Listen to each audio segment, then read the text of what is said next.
In this video, I want to talk about doing niche research or niche research, depending on how you care to pronounce it, the wrong way.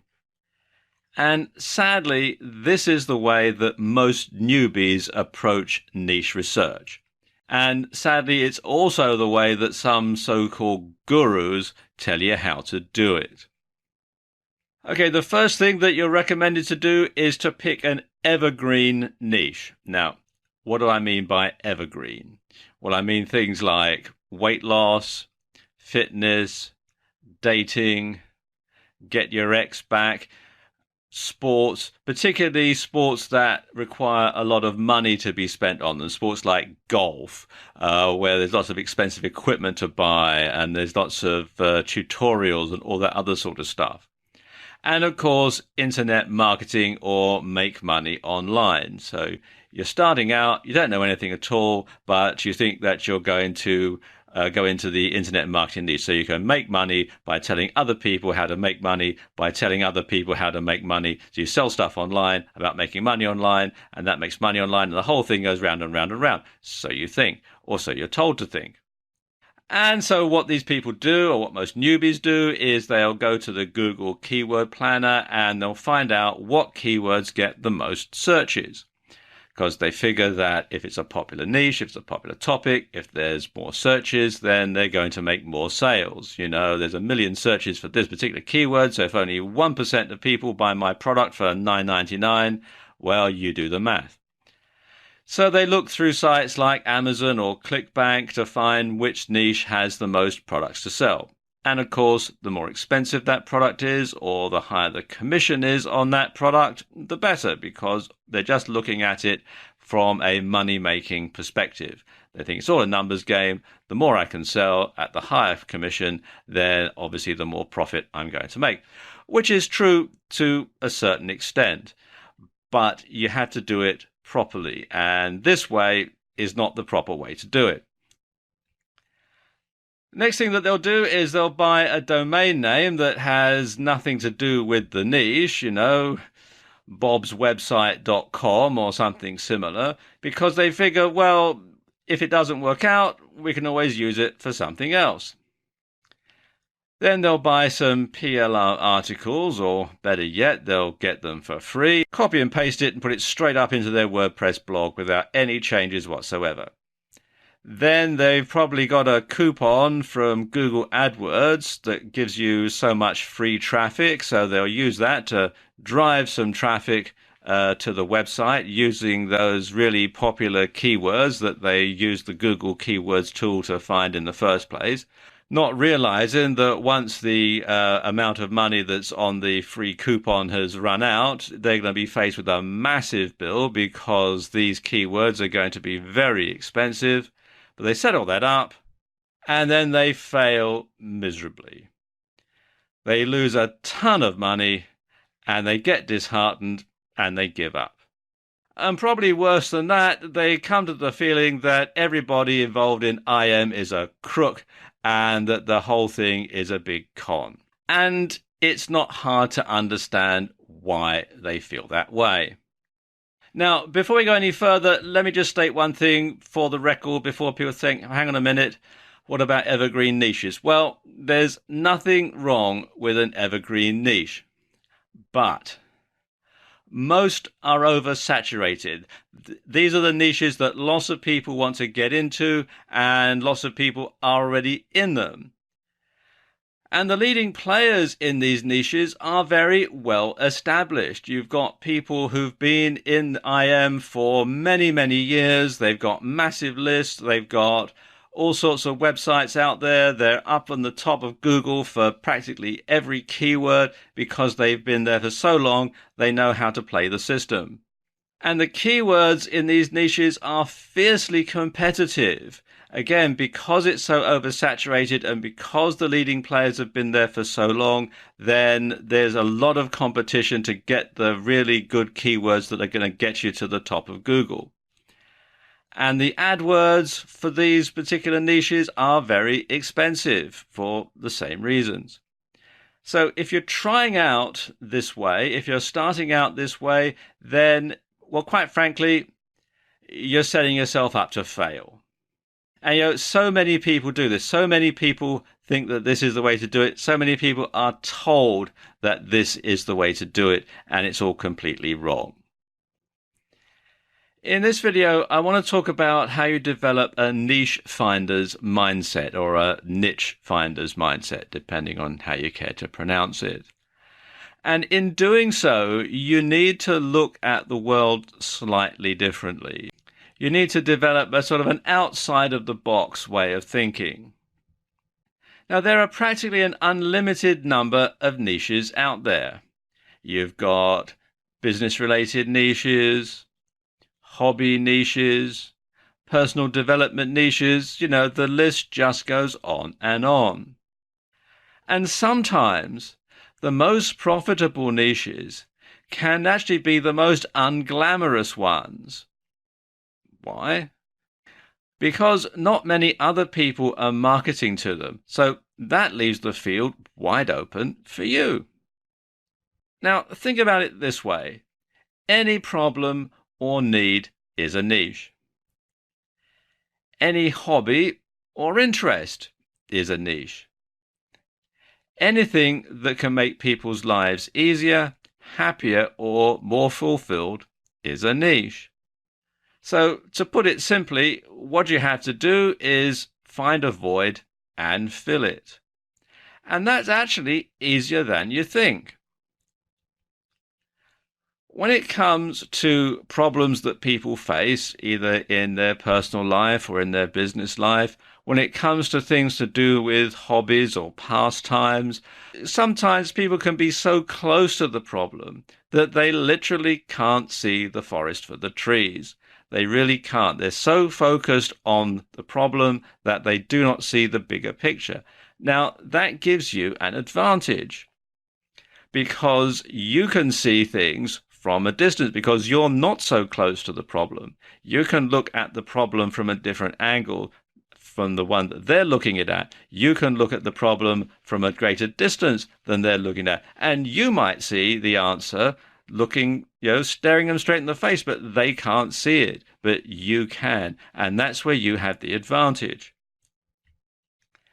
Now, how do you do that? Well, quite simply, you have to look at the world through the eyes of a problem solver. If, like me, you're a fan of the Sherlock Holmes stories by Arthur Conan Doyle, you'll know that Holmes lets the facts lead him to the conclusion, and he will look at something objectively and he will deduce what happened or who's done something from what he sees. Well, the thing is, you need to apply the same principles to niche research as Sherlock Holmes does to finding an answer. And if you do that, well, quite simply, you can't go wrong because you're going to find the answers, and the answers are in the niches. And once you have the answer, you have the niche. And if it's not a particularly glamorous niche, if it's something that's a rather unglamorous problem that needs to be solved, not a lot of other people are going to be going after it, and that gives you the advantage. In this video, I'm going to talk about doing niche research or niche research the right way. And when it comes to doing niche research the right way, of finding a niche that you want to start marketing to, the best thing is to start with what you know. So the easiest niches to find and dominate are the ones that you've got some experience in. And when you think about it, you know more than you think you do. And you've got more experience than you think you have. Everybody does. Everybody has done lots of different things throughout their lives. So you know a lot more than you think you do. And you've more experience than you think you have. Now, when it comes to finding niches, there are basically three broad categories that most niches are going to fall into. And those are work and business, hobbies, and personal life. And just about everything out there could fall into one of these three broad categories. Now let's talk about work and business for a moment. Have you run a business in the past? Are you running one right now? Now, don't count your internet marketing business unless you've been running it for a long time and you've made a ton of money. You really don't want to start going into the IM niche until you really know what you're doing and you really know what you're talking about. If you don't have a business, have you had a job in the past? Are you working in a job right now and internet marketing is perhaps just a sideline venture for you? What jobs have you done in the past? Have you always been in the same career? Have you done other things as well? That's something else that you need to think. Think back to every single job that you've ever done. Because you see, all businesses have certain things in common. They're all going to have similar things that people who are in them, running them, need to know. And each thing that all these businesses have in common is a potential niche, and it's a potential broad niche that can cover lots of different businesses. That said, other things are unique to each business sector. Somebody running a manufacturing business, like we see in this picture, is going to have different challenges, different issues, different problems than someone who's running a service business, like, say, a restaurant. So each of those is also a different potential niche. So what business sector or industry have you been involved with? Well, that's a niche, because your business isn't the only one out there. There's going to be plenty of other competitors, either close to you or in other parts of the country or in other parts of the world. So what do other business owners in your industry want, need, or should know about? Or, to put it another way, what have you wanted, needed, or wished you'd known about in the past? Things that you wish you knew, that you had to find out the hard way, and now you know. Well, that is a niche, that is a potential product, a potential information product to people who are in that niche. And the same holds true with a job. Every job you've ever done is a potential niche, because other people who still do that job are a potential market. And so are their employers, because obviously if you employ someone in a job, you want them to do that job more efficiently, because obviously that increases your profitability. So think about it. What problems have you overcome that others might be facing right now in your job? For example, did you have to study for any industry certifications? And if you did, and if you did well on the exam, well, your notes and everything, well, they're a potential product right there, and you've got a potential niche of people who are studying for that certification who would probably pay you for the inside information as to how to pass the exam and get the certifications. And what tools, equipment, software, and so on would have made the job easier, or would make the job easier if you're still doing it? That's another big market when you're marketing to people who are working in a job. Okay, let's talk about hobbies, because there are as many hobby niches as there are hobbies, if you think about all the different hobbies that there are out there. And enthusiasts are often prepared to pay big bucks for the latest piece of equipment, or for learning how to do something that's related to their hobby, or for information that will give them the inside edge, particularly if it's something like gaming or some sort of competitive sport. So inside information as to how to get the competitive edge over somebody else is going to be a big market. So ask yourself, do you have a hobby? What is it? What have you just bought, accomplished, or would like to have?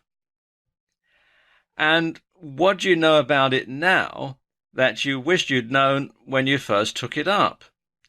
Again, the hobby is a potential niche, and the information that you know that a lot of people who are starting out in it don't know is the foundation for a good potential product, because you know about it and therefore you can position yourself as an expert. And when it comes to the personal niche, then personal life covers many, many topics and niches. Things like relationships, child rearing, overcoming adversity, things to do with your home. It's practically unlimited.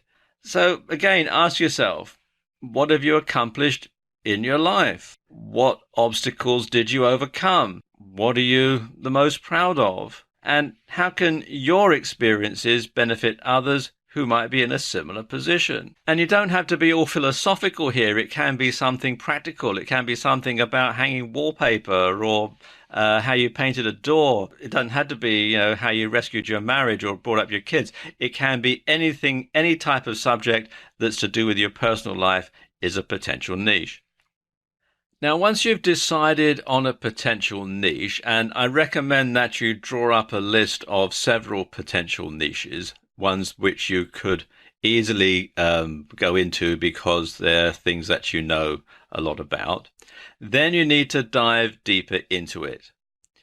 And first and foremost, you want to ask yourself, is it one where people have money to spend? If it's not a niche where people have money to spend, then it's not worthwhile getting involved in it, because after all, at the end of the day, you're doing this niche research to find a niche to sell to make money. So if the people who are in that niche don't have money to spend, then it's not worth getting involved. Second thing is, can you deliver value for money? And that's very important, because that's what people really want today. It's a value for money. And if you can't deliver value for money in this niche, then again, it's time to drop that one and think of something else. And finally, is there potential for more than one type of product? Or to put it another way, are you going to be able to build a sales funnel? Or is there so much stuff being given away free in this niche that it's not worth the effort? Are there any competitors? If there are no competitors, you need to ask yourself why. There should be some competition, because if there's no competition, it could well mean that, quite frankly, this isn't a niche that's worth selling to. Or it could mean that you're the first person there, at which case it's a wide open field. But sadly, that sort of thing doesn't really exist anymore. What are your competitors selling?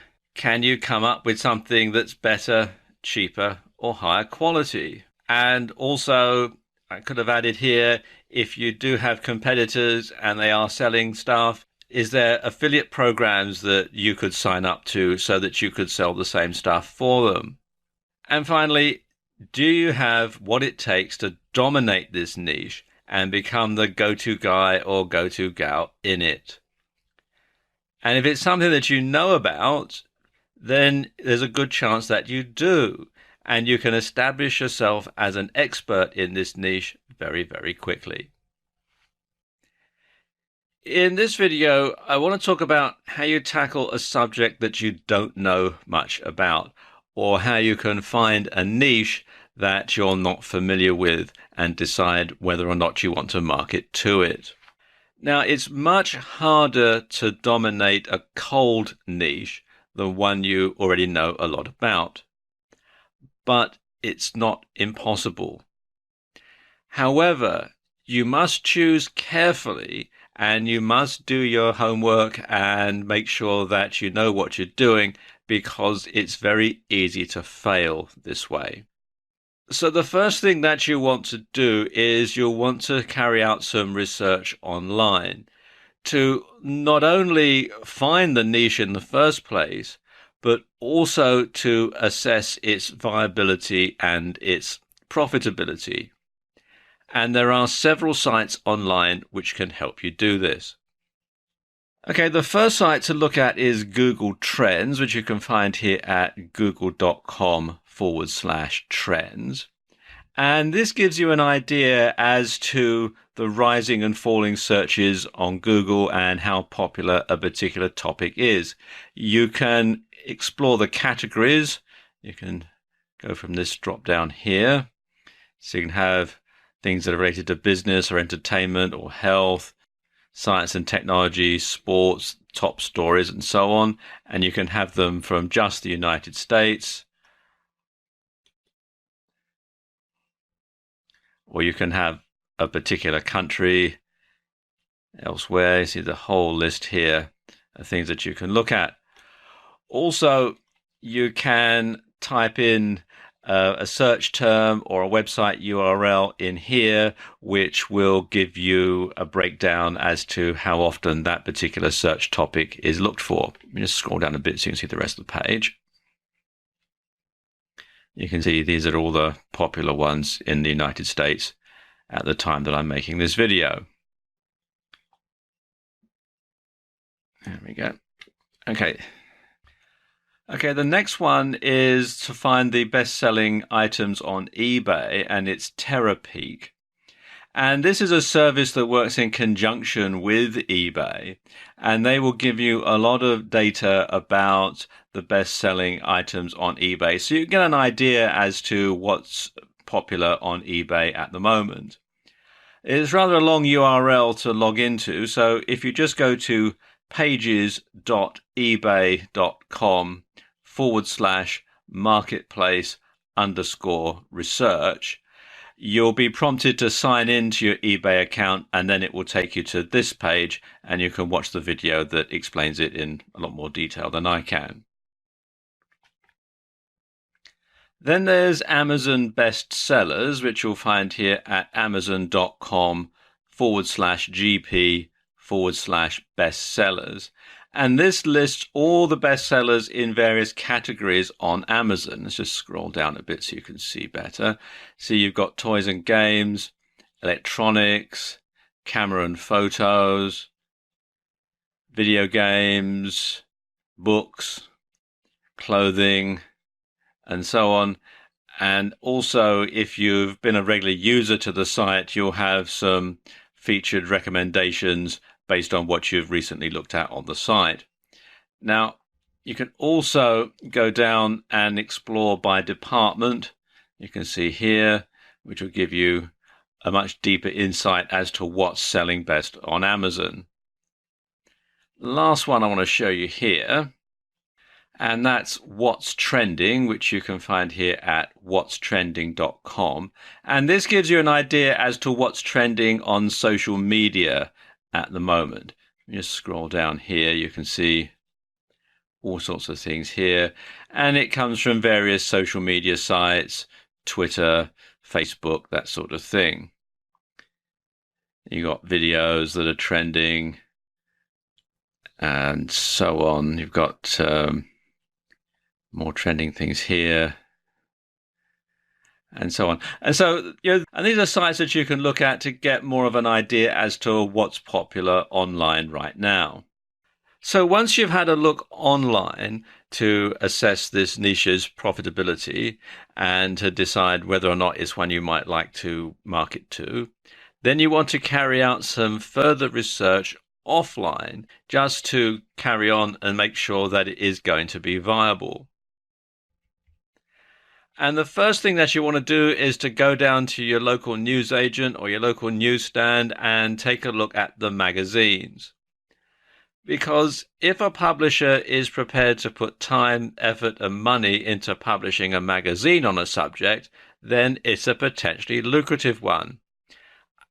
Think about it. It costs money to print a magazine. It costs money to pay journalists to write up all the articles. It costs money to pay the photographers to take the photographs. It costs money to print it and to distribute it and so on. And if it's a magazine that's been around for a while and is published fairly frequently, then you'll know that it's a potentially lucrative niche. And the more magazines, the larger the niche, because obviously each magazine needs to turn a profit. But of course, the downside to that is the more magazines there are, the greater the competition is likely to be. So you might have a harder time dominating this niche. But also, the flip side to that is there may be more affiliate products to sell as well. And trade journals are great for identifying smaller specialist business-related niches, because if there is enough interest for a trade journal to publish and to turn a profit, then it shows that that niche is a viable one, but it may not be one that some of the bigger players feel is worth their while going to. And so therefore, going after some of the smaller niches, some of the low-hanging fruit, might be better than trying to go for something that is more competitive. The next thing you want to do is to pick up a copy of the newspaper and have a look at the want ads and the job ads. Now, if somebody wants something badly enough to spend money on placing an ad, chances are they're not the only person out there looking. So therefore, it shows that there is a need to be filled. And if there's a job to be done, well, there's also a need to be filled and a skill to be learned and a skill to be taught. So that could be another niche or another sign that this niche could be profitable. And then finally, there are TV shows and radio discussions. And in particular, things like home shopping channels. I don't know about you, but I've never actually bought anything from one of these home shopping channels, but obviously people do. So therefore, if they can sell to that niche, if they can sell that product, it costs a lot of money to keep a TV station on air. You've got all sorts of people in the background that have to be paid. You've got all sorts of technicians. You've got, just the electricity bill for the lighting can be quite expensive. So if they are selling a product and it's selling well on one of these home shopping channels, then that should be a niche that you could investigate. Another thing is specialist subject TV programs. Here in the UK, we have lots of programs about gardening and lots of programs about doing your house up and lots of programs about moving house and finding new houses and that sort of thing. So it just goes to show that that is a big niche. I'm not saying that's one that you should necessarily go after, but if there is enough interest in that particular niche for somebody to make a TV program or a TV series about it, then that shows that it is quite a large niche and it is a viable niche. The other thing is radio phone-ins. And if you've ever listened to a news talk station that's got a phone in, you'll know that people do like to get on and moan, particularly some of these ones that go out at night. They'll just sit and moan. But actually, listening to what they have to say could well point you in the right direction, because if someone is unhappy about something, then they're looking for a solution, and you may be the one to provide it at a cost, of course.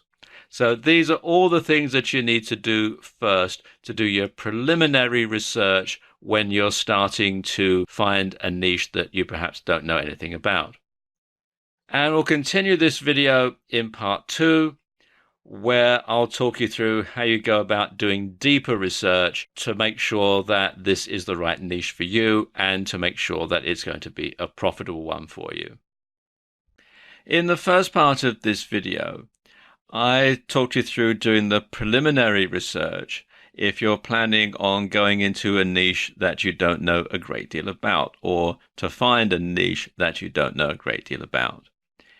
In this second part of the video, I want to talk you through doing the deeper research so that you'll know whether or not it's the right niche for you and whether or not you'll know it's a viable niche or not. Now, the first place to begin your deeper research is online.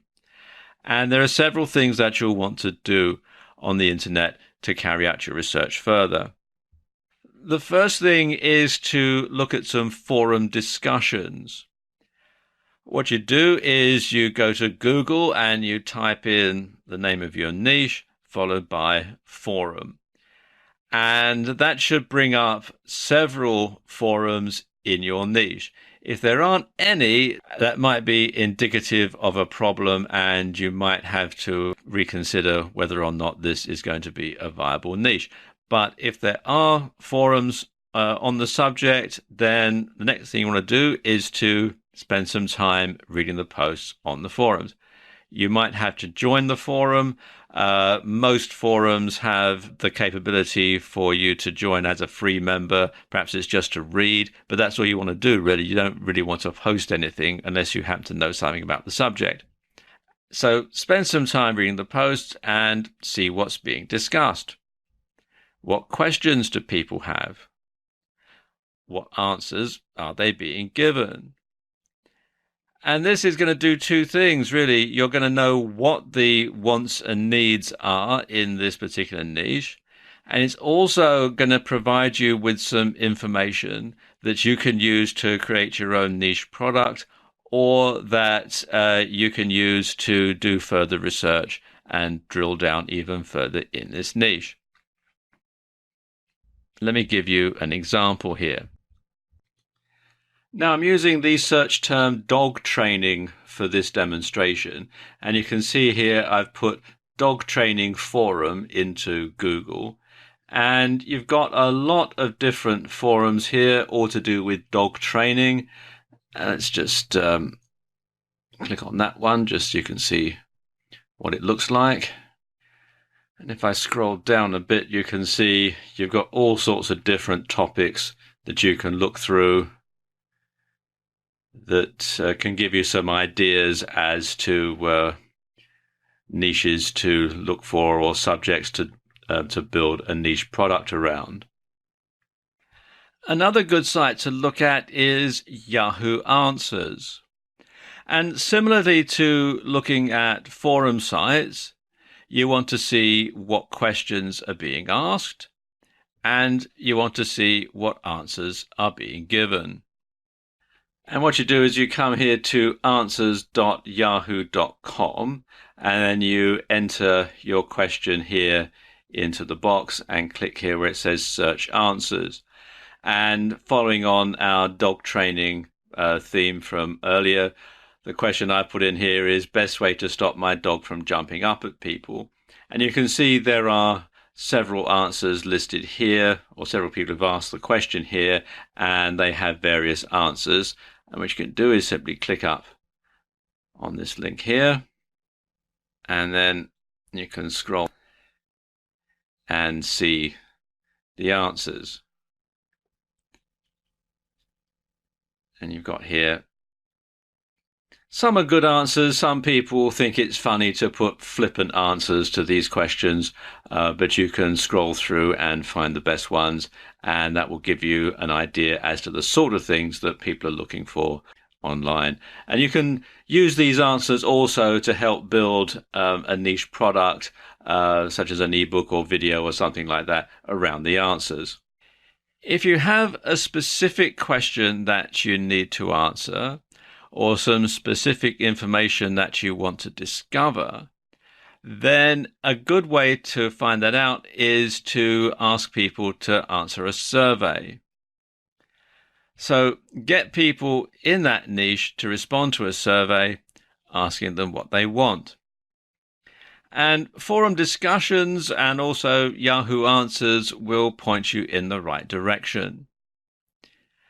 You'll want to offer an incentive for people to complete the survey, and that can be some sort of ebook, perhaps some repackaged private label rights product, which you can give away at minimal cost, but offers a high perceived value as an incentive for people to answer the survey, and they can only get through to the download page after they've finished going through the survey. And in order to get people to go to the survey page to begin with, the best way to do that is via a solo ad. So what you want to do is find someone who already markets to that niche, someone who has a newsletter or a mailing list, and then you pay them to send out a solo ad with some copy that tells the people what the survey is about, has a link to the survey page, and tells them what they'll get for taking part in the survey. And then you can use the response to that to do two things: to either to refine the sort of angle that you want to take when you're approaching this niche, but also to come up with ideas as to the right sort of product that you want to sell to this niche. There's a couple of tools that you can use to accomplish this. The first one is SurveyMonkey, which you'll find here at surveymonkey.com. And this is a hosted solution. There are both free and paid for versions, and you can read all about it on the page. If you have your own hosting, you might try downloading Lime Survey. You can get it from limesurvey.com. Or if you have Fantastico or Softalicious as part of your hosting package, you can probably install it directly from within the control panel. And the two types of software are very similar indeed. Now, once you've finished your online research, it's time to do some offline research to delve deeper into this niche. If you're going after a business-related niche, then you should talk to trade associations. Many occupations, many professions have trade associations or professional associations that you can talk to. You might even want to become an associate member to get access to their archive and to be able to go to meetings and that sort of thing. And linking up with a trade association does two things. First of all, it allows you to find out what's going on in this particular niche. It allows you to find out what the wants and needs of the people who are in this niche are. It also provides you with a valuable link to some potential customers when you actually start to launch a product, or when you start to launch your website or your blog, because you may well be able to form a joint venture with this association and reach your audience much more quickly. Another thing to do is to go to trade shows and exhibitions. Trade shows and exhibitions happen all the time. You might have to go to another city to attend one, but it's going to be money well spent because you'll be able to see what's going on in this particular niche. You'll be able to see what products are available in this particular niche. You'll be able to see what your competitors are doing in this particular niche. And you'll also be able to find if there are any sub-niches within this particular niche, because you'll find that certain exhibitors at a trade show or exhibition only market to a particular segment of that niche. So you might be able to find a really profitable sub-niche by going to an exhibition. If you're going after a broader business-related niche and it's something to do with small or medium-sized businesses, and it's something that you can sell to your local area, then it's a good idea to join a chamber of commerce and talk to the people there and to find out what the needs are in this particular niche. Or if you're thinking about developing a niche product, you can sound people out as to whether it's something that people would want to buy. So you can do that before you invest the time and money in actually making the product. If you're going after a hobby niche, well, similarly, you want to join a club or society, and there are lots of hobby clubs. I think there's probably a club for every different hobby. Find one that's local to you, go to the meetings, talk to the members, find out what their wants and needs are, find out what's going on. And again, you can use it to not only find out information, but you can also use it to assess the potential profitability of any niche venture. In the personal niche, again, it depends what type of personal niche you're going after, but in some you might find that there's a support group, or there may be an association for people who have this interest. But again, you can ask around and find this information out. But regardless of whether you're going after a business, a hobby, or a personal niche, the key to finding information and the key to finding whether this particular niche is a viable one for you is to talk to others and ask questions. And when you do that, you'll get information, you'll find potential customers, and you'll meet potential collaborators for when it's time to create your own product. Because if this is a niche that you don't know a great deal about, you're going to want to bring other people on board to help you reach this market and to help you develop a product that's unique. So there you go. That's how you can research and assess the viability of a niche that you don't know anything about. Should you take a broad brush or a narrow beam approach to niche research? Well, I'm going to tell you in this video. Let me explain what I mean by a broad brush approach.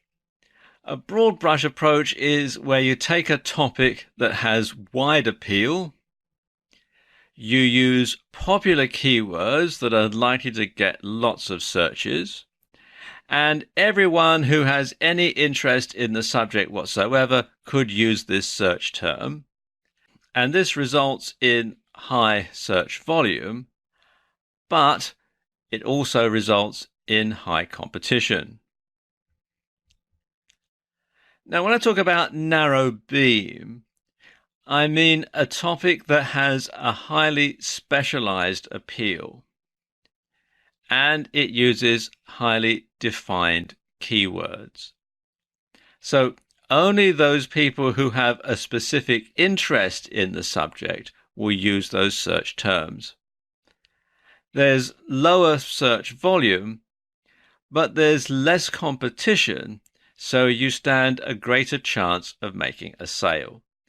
And you might call a narrow beam approach going after a sub-niche of a wider niche. To convert a broad brush topic down to a narrow beam one, you want to niche it down 3 times. So for example, let's say weight training. You could niche that down to weight training for women and then beginner weight training for women, because obviously that's a much more specialized subject. So therefore only women who are beginning weight training are going to be interested in this particular niche. And that can be to your advantage. If we look at this table here, you can see we've got the keywords, and we've got here the number of monthly searches in Google, the number of daily searches done in Google, the competition, that's the number of sites that are indexed in Google for that particular keyword, and the daily search ratio. And what that is the competition divided by the number of daily searches. So if everything was equally weighted, those are the probabilities that someone doing a search for that keyword will reach your site. Now let's just take a look at these.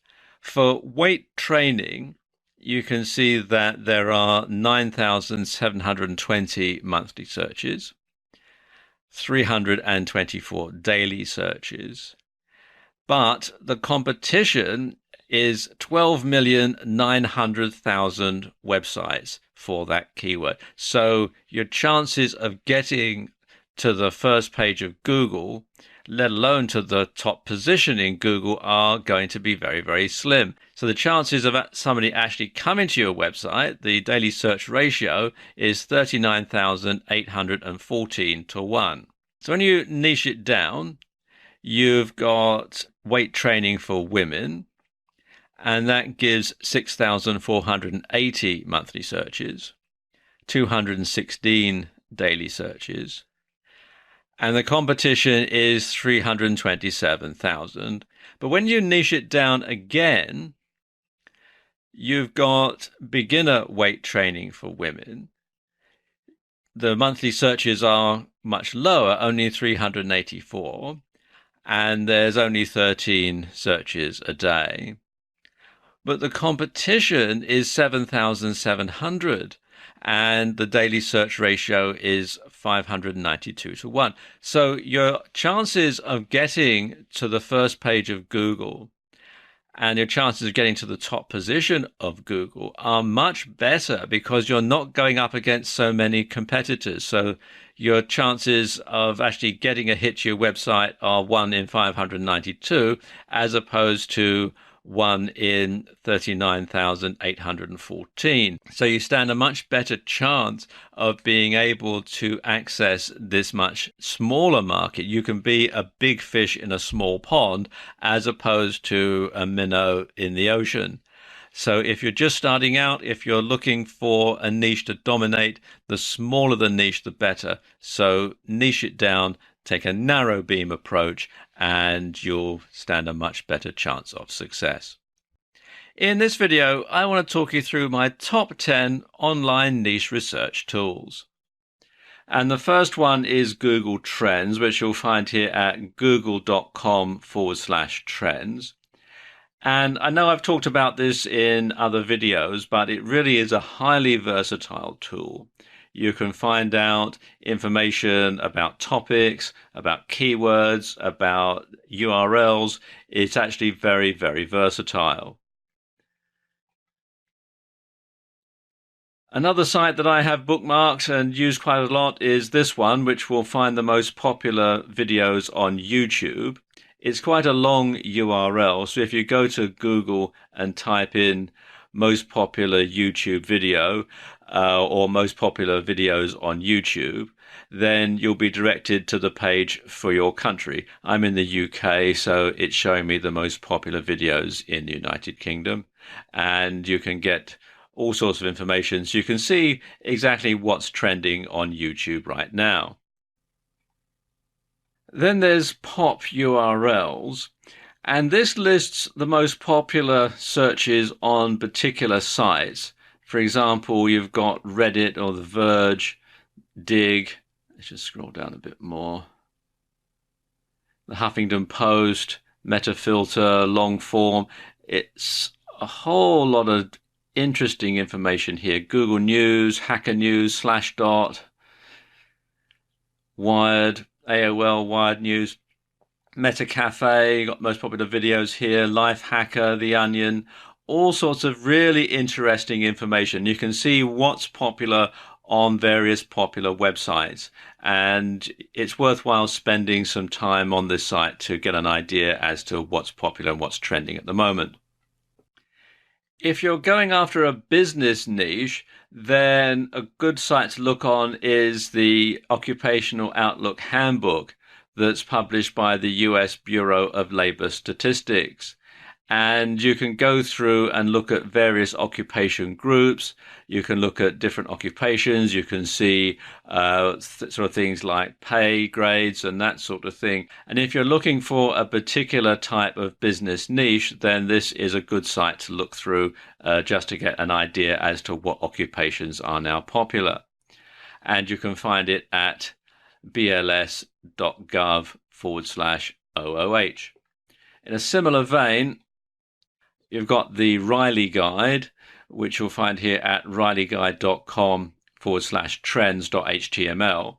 And this gives lots of information about businesses, about jobs, about trends, about the sort of occupations and sort of industries that are up and coming that perhaps you might want to focus on creating a product for, or ones which are perhaps on the slide and you should perhaps go away from. Let's just look here. Next one. If you're looking to get into a medical related niche or a health related niche, it's a good idea to look at this site here, which is Biomed Central, which you'll find here at biomedcentral.com. And it's got lots of articles on the latest things to do with biotechnology and health. And it's worthwhile spending some time here if you're looking to get into a medical related niche. Few keyword tools that I want to share with you. And the first one is the SEO Book keyword tool, and it gives you a lot of information here. You can do things like generate keyword lists, you can cross-reference from various search engines, and if you come to the site, you'll find that there's a video on the site which can explain it in a lot more detail than I have time to do here. But it is actually a very useful tool to have. As is this one here, which is Market Samurai, which you can find out more about at marketsamurai.com. And Market Samurai is a piece of software that runs on your desktop. And you can download a free trial edition. It is a paid for piece of software, but like I said, you do get the free trial. Now, I'll be honest with you, it took me a while to get my head round Market Samurai because it does present the information in a slightly different way to some of the other keyword tools out there. But it is very comprehensive and you can get a lot of ideas for keywords. You can also find out things like what your competitors' keywords are. It can tell you things like links to sites, and it's expensive, but Market Samurai is well worth the money. Then there's SEMrush, which is a competitive data site. And what you do on SEMrush is you enter your domain into here and you can choose which version you want of Google. You can have the US version, or you can have other ones like Canada or Brazil. And you can also use things like Bing and so on. So you enter the domain into here, or you can have the keyword or URL, and it will show you the top 10 keywords that site ranks for. And so you can go through Google, find the most popular sites, enter the URL in here, and it will tell you what keywords they're ranking for organically, and that can be quite powerful. There's free and paid versions of this as well. With the free version, you're limited to 10 keywords. With the paid for version, you can get considerably more. Okay, last one is keyword discovery. And what this does is it has a massive database of keywords that are taken from all of the different search engines. And you can use it to find what's popular for your particular niche, or you can find the niches that are popular. So there's lots of different ways that you can use this. There is a free trial. It is a paid for piece of software, but it is worth subscribing to because you can get a lot of information. But like it says here on the site, there is a free trial. So there you go. These are my top 10 tools for niche and keyword research. In this video, I want to give you some tips for finding good affiliate niches. And there really are three main sites that you want to look at to find these good affiliate niches. And the first one is ClickBank. And ClickBank is probably the granddaddy of all online affiliate marketing sites. When you're looking at ClickBank, and I'll show you their site in a moment, one thing you want to check is the gravity. The gravity is a measure that shows how popular an item is, and that includes how many affiliate sales have been made. And that will tell you whether or not this affiliate product is selling well, and if the gravity is high in a particular category for a lot of the top selling products, then that will give you an idea as to whether or not that is a niche that's worth marketing to. When you do decide on an affiliate product to market via ClickBank, make sure that the vendor offers you sufficient tools for you to promote it easily. To find out more about ClickBank, come here to clickbank.com and click on the Marketplace tab, and it'll take you to this page, and then you can browse the categories down there on the left, or you can use a search to find products. Alternatively, you can come here to CB Engine, which will help you to find ClickBank products. They do recommend products, and they do help you to sift through products much more easily. The next site I want to tell you about is JVZoo. Now, JVZoo is a bit like ClickBank, but it offers instant payments via PayPal. And you can find out more about JVZoo at jvzoo.com. And the final site I want to tell you about is Warrior Plus. And Warrior Plus is aimed mainly at the internet marketing niche. And they're linked to WSOs, that's Warrior Special Offers, on the Warrior Forum. And you can find out more about Warrior Plus at warriorplus.com. And these three sites are the best ones to check out not just to find an affiliate niche, but also to find affiliate products to sell to that niche. In this video, I'm going to give you 3 ways to create your own niche products fast. And the first way to create your own niche product is to repurpose PLR materials. PLR stands for private label rights.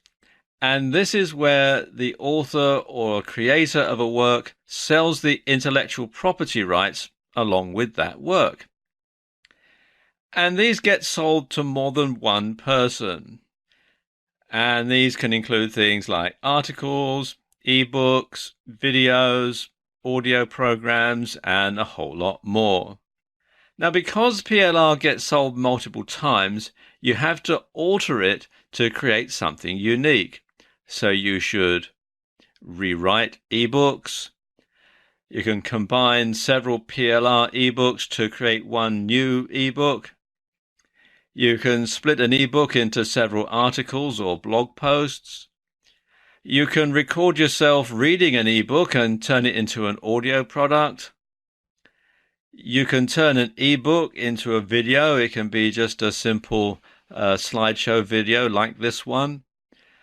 You can turn an audio presentation into a video. Just insert the MP3 into your video editing software and find pictures to match it. Or conversely, you can split the soundtrack from a video and turn it into an audio product. So you can simply extract that and sell it as an MP3 product. One thing that you can do to make a truly unique product from PLR is this. You can buy several PLR products on the same subject, be that a video or an ebook. It's probably best with ebooks to do it this way. And what you do is you combine them, and then you do some more research to see what's not been covered in these 2 ebooks, or perhaps might be out of date. You put this information into the combined work, and now you have something really unique, something that nobody else has. And you can then go ahead and sell that either with or without private label rights of your own.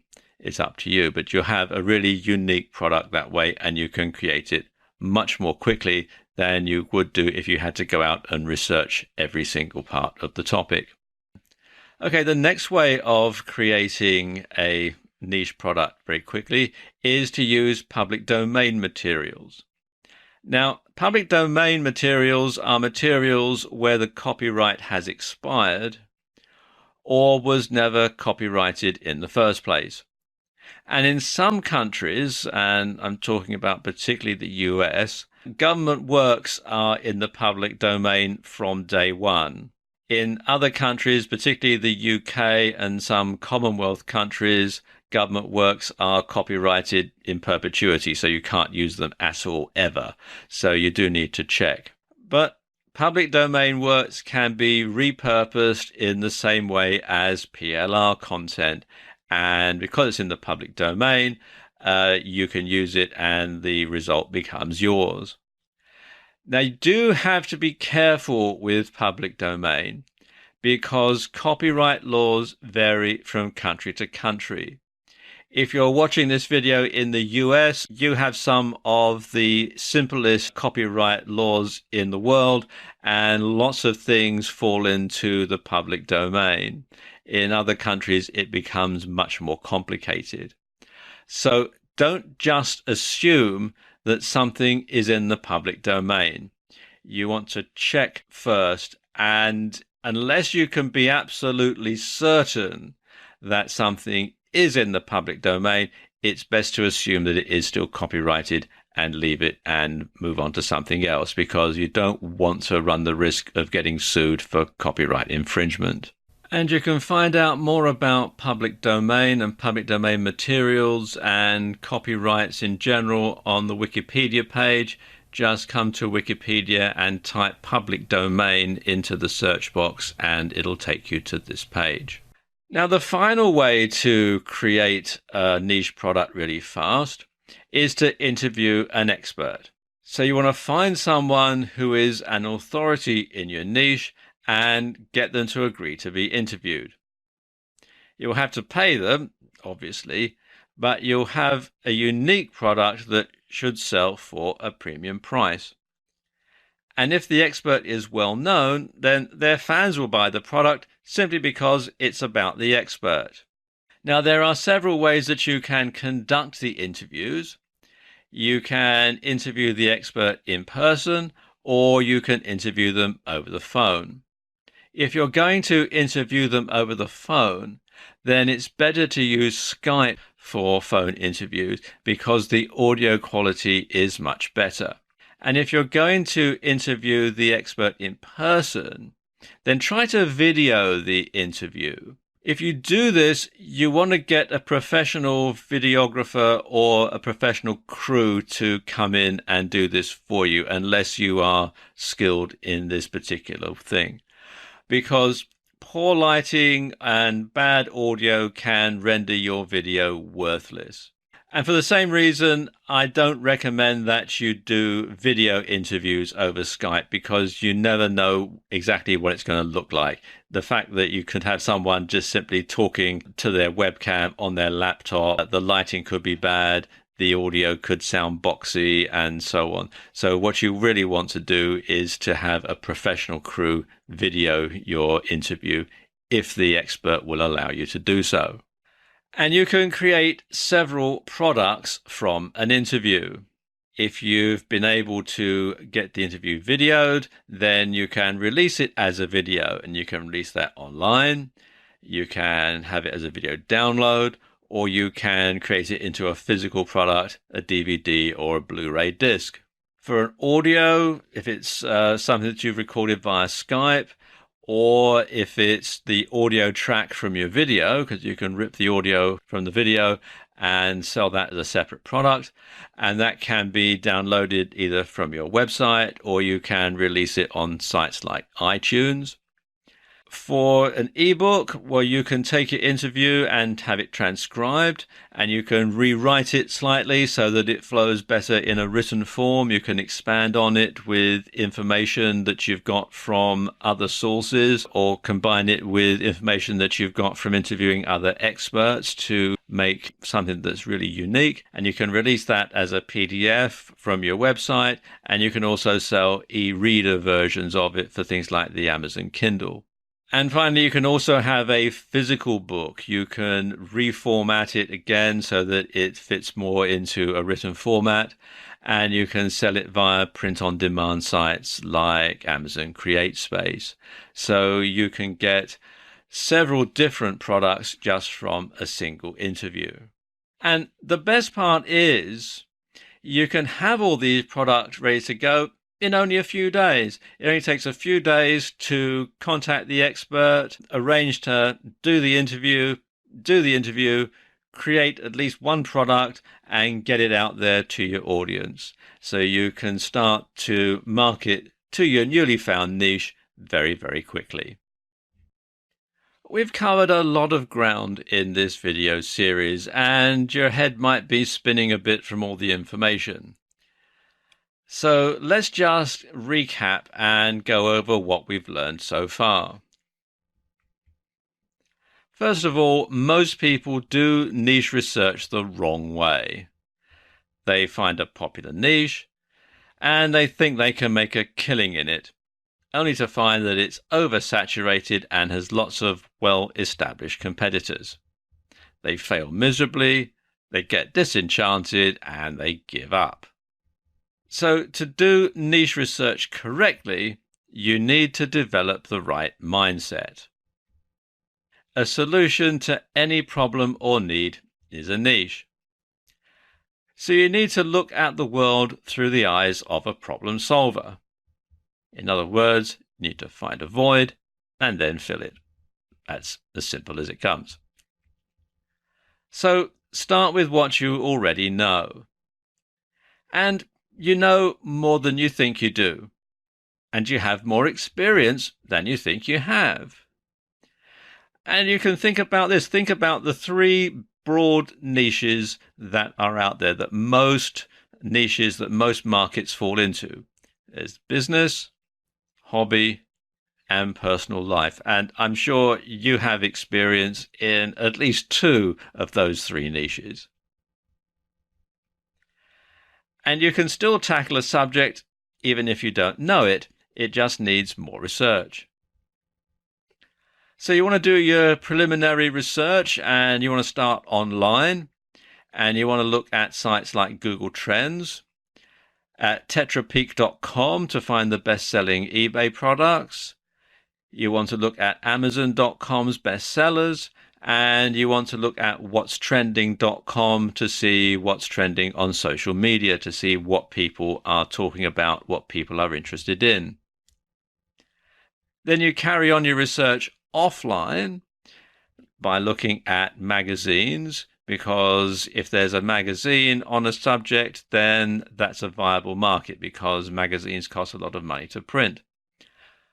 Newspaper want ads and job ads are another good thing to look at when you're looking for a niche, because if there's a job to be done, then there's a need to be filled.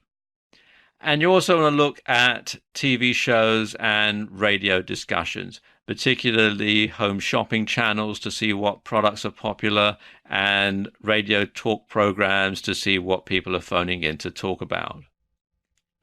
Then you want to delve in and do some deeper research. You want to do some deeper research online. First of all, you want to look at forum discussions. You want to see what sort of things people are talking about. You want to see the questions that they're asking. You want to see the answers that they're being given, because this is going to give you a lot of information as to people's concerns in this particular niche. So go to Google, type in the name of your potential niche, followed by forum, and see what the results are. Another thing to do is to look at the questions and answers on Yahoo Answers. Similarly to forum discussions, that's going to give you an idea as to what the interests are in this particular niche. And if there are lots of questions and lots of answers, then you'll know that it could be a very viable niche. And finally, you could carry out a survey. You could use Lime Survey or SurveyMonkey for this. Send out a solo ad to someone who has a mailing list in this niche, ask your question, and offer some sort of an incentive for people to complete the survey. Then you want to go offline. If you're going after a business niche, then talk to a trade association or go to a trade show to find out what the concerns are and to assess the size of the market. If it's a hobby, then join a club or a society and again talk to the members, find out what's going on. But generally, to find out things about a niche, just talk to others, ask questions, and find out what the answers are. And of course, if you're finding out people's concerns, if people have a gripe, they'll be quite happy to tell you, and then you'll know what the problem is and you can find a solution with your niche-based product. It's better to take a narrow beam approach than a broad brush one. So you'll get fewer searches, but there's less competition, so you stand a greater chance of success. And you want to niche down 3 times. So, for example, in the weight training niche, you could say weight training for women, and beginner weight training for women. Beginner weight training for women is going to get fewer searches than just weight training, but there's a lot less competition. So if you're just starting out, you stand a much better chance of dominating this niche than you would do the general weight training niche. And there are tons of online tools to assist you in niche research. For affiliate products, you want to check out ClickBank, JVZoo, and Warrior Plus. They're the 3 main affiliate sites that are going to get you good results because they are good products by people who know what they're doing. And you can also find out how viable a niche is by checking out the number of different products that there are already being sold to it. And you can create your own niche products quickly and easily. You can repurpose PLR content. You can use public domain materials, or you can interview an expert, and you can do that either over the phone or in person. And finally, research is one thing and actually doing is another. So once you've managed to find your niche, once you've managed to get an idea as to the profitability of this niche, the next thing to do is to take action and start marketing to that niche. And I wish you every success.